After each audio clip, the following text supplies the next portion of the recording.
아직 투자자분들이 찾지 못한 섹터와 종목 투자 아이디어 텔레그램방에서 열심히 모아봤습니다. 찾기 힘든 자료들 제가 대신 찾아 정리해드리는 투자틀미 시간입니다. 오늘 준비한 키워드 3가지 함께 보시죠. 트럼프 대통령이 오늘 또 콕 집어준 섹터와 종목이 있죠. 어떤 것들이 있는지 잠시 후에 정리를 해드리겠습니다. 그야말로 모멘텀이 좀 풍부한 sek터와 종목 얘기다라고 생각을 하면 될 것 같고요. 지금 반도체 쪽에서는 속도 경쟁이 붙었습니다. 외국계 증권사, 국내 증권사 리포트 내용 상세히 짚어보면서 두 번째 내용 전해드리겠습니다. 그리고 마지막으로 꺾이지 않는 순위, 바로 이게 1등 기업의 위험인데 브랜드 파워가 얼마나 강한 건지 잠시 후에 데이터로 체크를 해보겠습니다. 네, 첫 번째 내용 함께 보시죠. 오늘 트럼프 대통령이 우리 국장에게 이 전력망에 힘을 실어줬습니다. 그 이유가 바로 이 기사 덕분인데요. 외신 기사고요.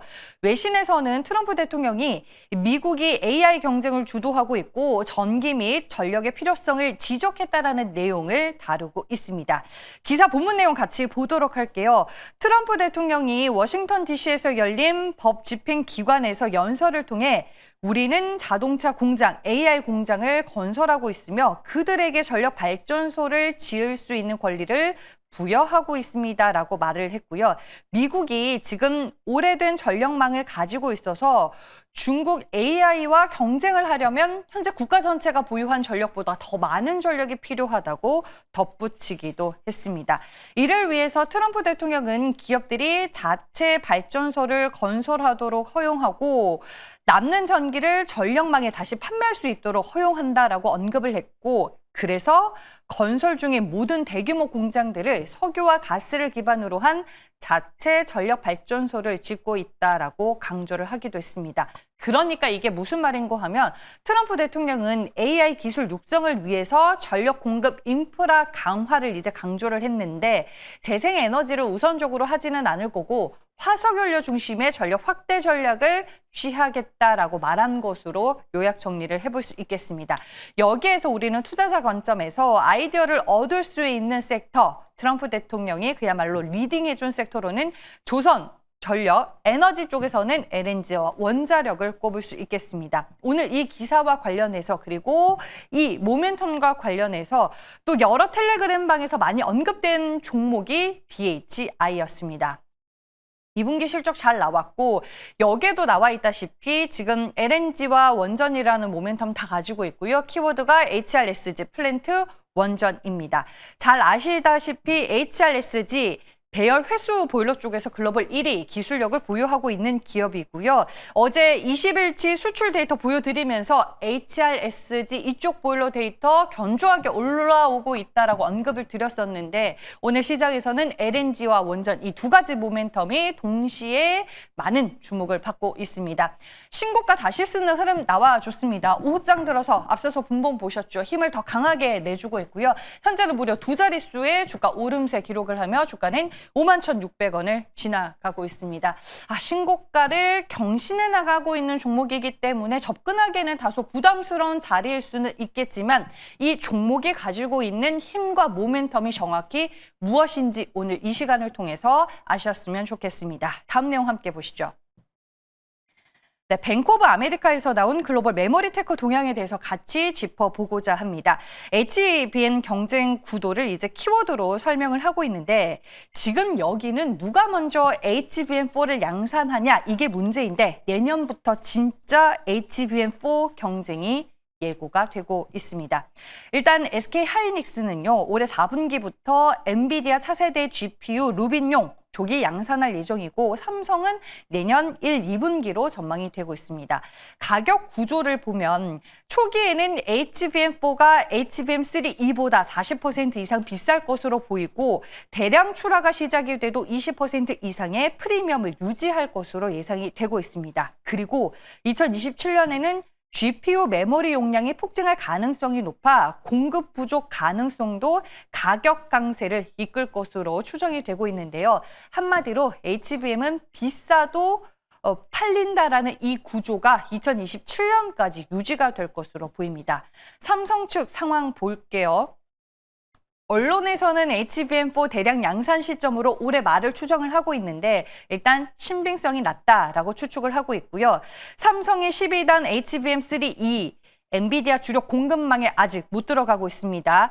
퀄 테스트 통과가 지연이 되고 있기 때문에 뱅크 오브 아메리카에서는 삼성은 엔비디아와의 관계가 여전히 불안정하다고 보고는 있습니다. 반면에 하이닉스는 HBM 쪽에서는 확실히 우위에 있죠.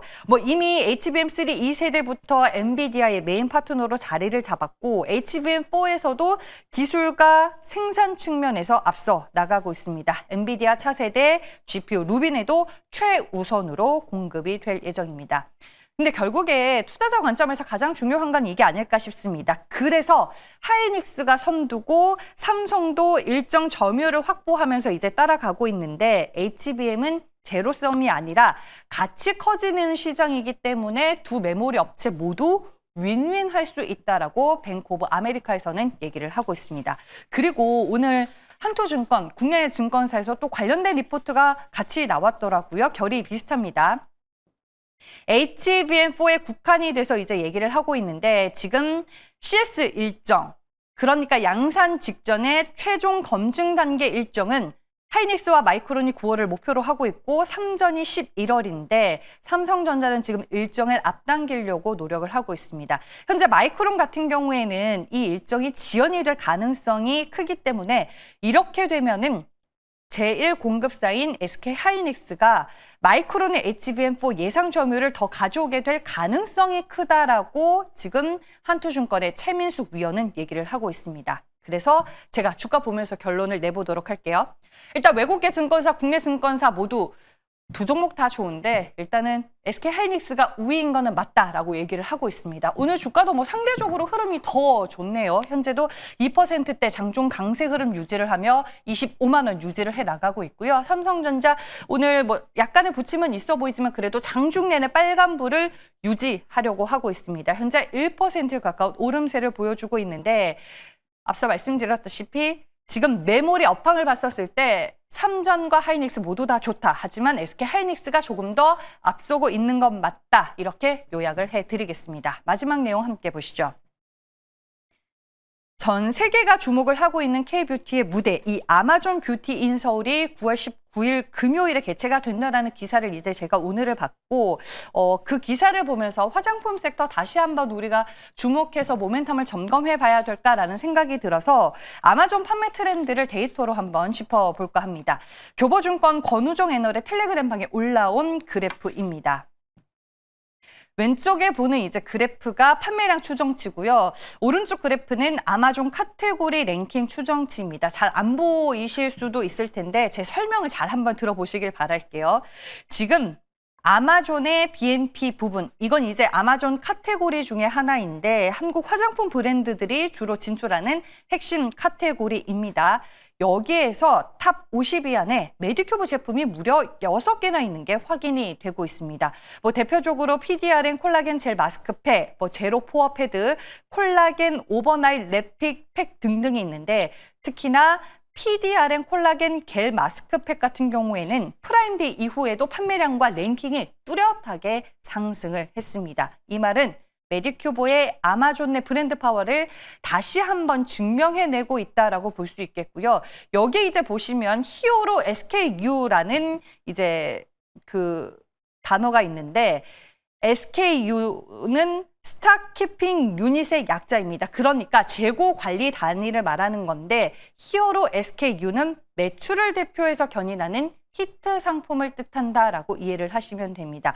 우리가 이 데이터를 보고 추측할 수 있는 건 메디큐브가 아마존 내 한국 화장품 브랜드 안에서 프라임데이 이후 랭킹이 꺾이지 않고 잘 유지가 되고 있는데 이 판매가 잘 되는 게 그렇다면은 일시적인 가격 효과가 아니라 브랜드 파워를 기반으로 성장 국면을 보여주고 있는 거다. 이렇게 저는 정리를 해볼 수 있을 것 같다라는 생각이 들었습니다. 여기에 오늘 이제 LS증권에서 나온 지난 19일 리포트까지 보여드리면요. 지금 온라인에서 오프라인으로 채널 확장이 본격화되고 있는데 목표 주가 16만 5천 원에서 26만 원으로 무려 58% 상향 조정했다라는 점 체크를 해보시길 바랍니다. APR 주가 볼게요. 최근에 전고점까지 다시금 반등하는 흐름 나와주고 있고요. 역시나 오늘장 주가 흐름 상당히 견조합니다. 오후장에서도 더 힘을 내줬고요. 현재 5%에 가까운 오름세를 연출을 하고 있고 어제에 이어서 이틀 연속 강한 반등세 눈에 띄고 있다는 점 확인을 해보시길 바라겠습니다. 그리고 화장품은 4분기가 성수기라는 거 다시 한번 체크해드립니다. 이렇게 해서 투자텔미 내용 모두 다 전해드렸고요. 이제 MBN골드 최현덕 매니저 만나볼 시간입니다. 안녕하세요. 네, 안녕하십니까. 최현덕 매니저입니다. 네, 오늘 시장에서 어떤 투자 뉴스 중요하게 보셨을까요?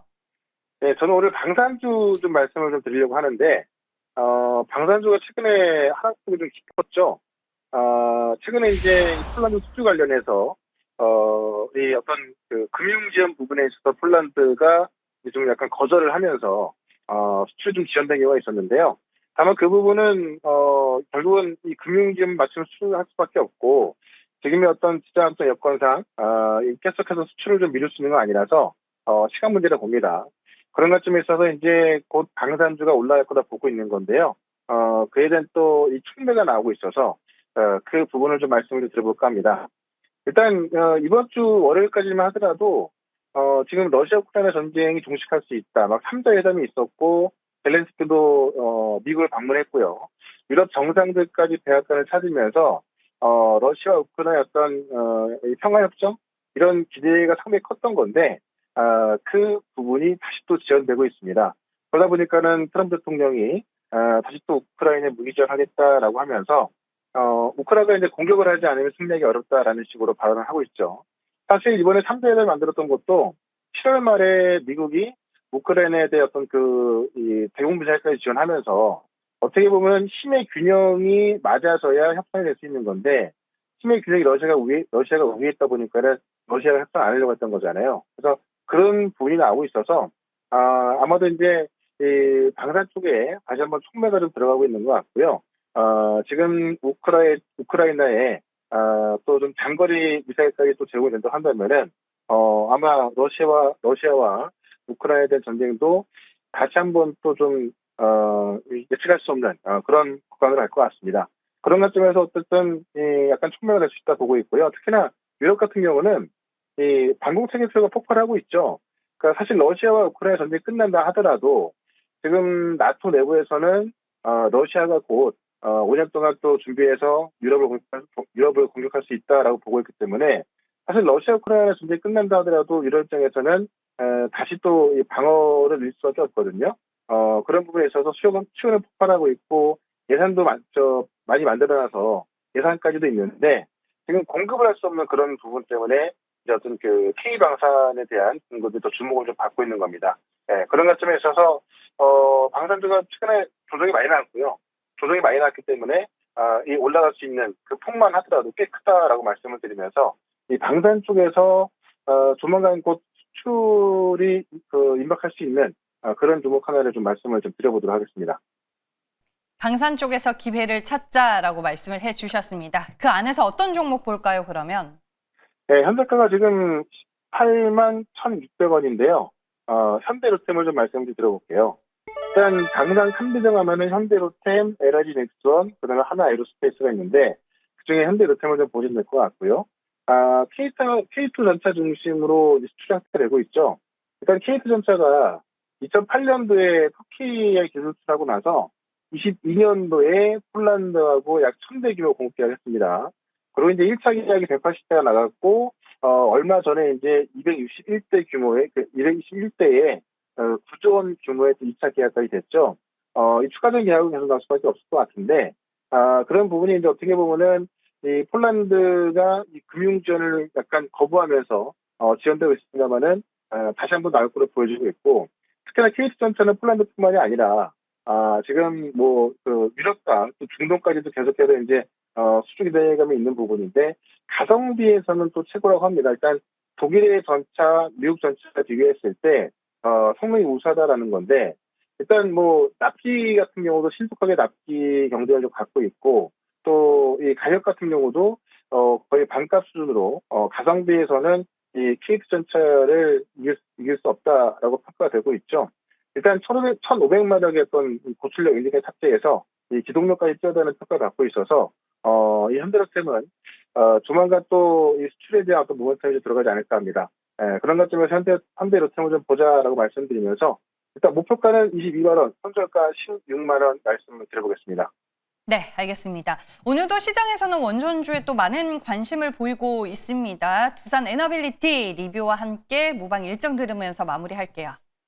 네, 두산 에너빌리티가 지금 3일 연속 반등에 나서면서 일단은 어떤 불합리한 계약이다라는 얘기 나오고 나서 반등이 나오고 있지만은 아직까지 그걸 회복하지 못했거든요. 다만 충분히 올라갈 수 있다라고 말씀드리면서 아마 다음 주가 이번 주 시장은 상당히 안 좋았습니다만은 다음 주는 이런 악재들이 대부분 반영이 됐고 어떻게 보면 한미 정상회담에 있어서 우리가 조선도 기대가 되고 조선 방산 원전까지 기대가 되고요. 여기서 반도체, 2차전지 전력 다 기대가 되지 않습니까? 그래서 다음 주에 우리가 이쪽 종목들만 좀 정리를 잘 해놓으면 꽤 큰 수익이 날 수 있을 것 같은데요. 오늘 장 끝나고 4시부터 무료 방송이 있을 것이고 여기서 이제 이런 부분 좀 정리를 해줄 거니까는 궁금하신 분들은 4시 있을 무료 방송 유튜브에서 최현덕 검색하고 들어오시면 되고요. 저는 다음 주 이 시간에 뵙도록 하겠습니다. 고맙습니다.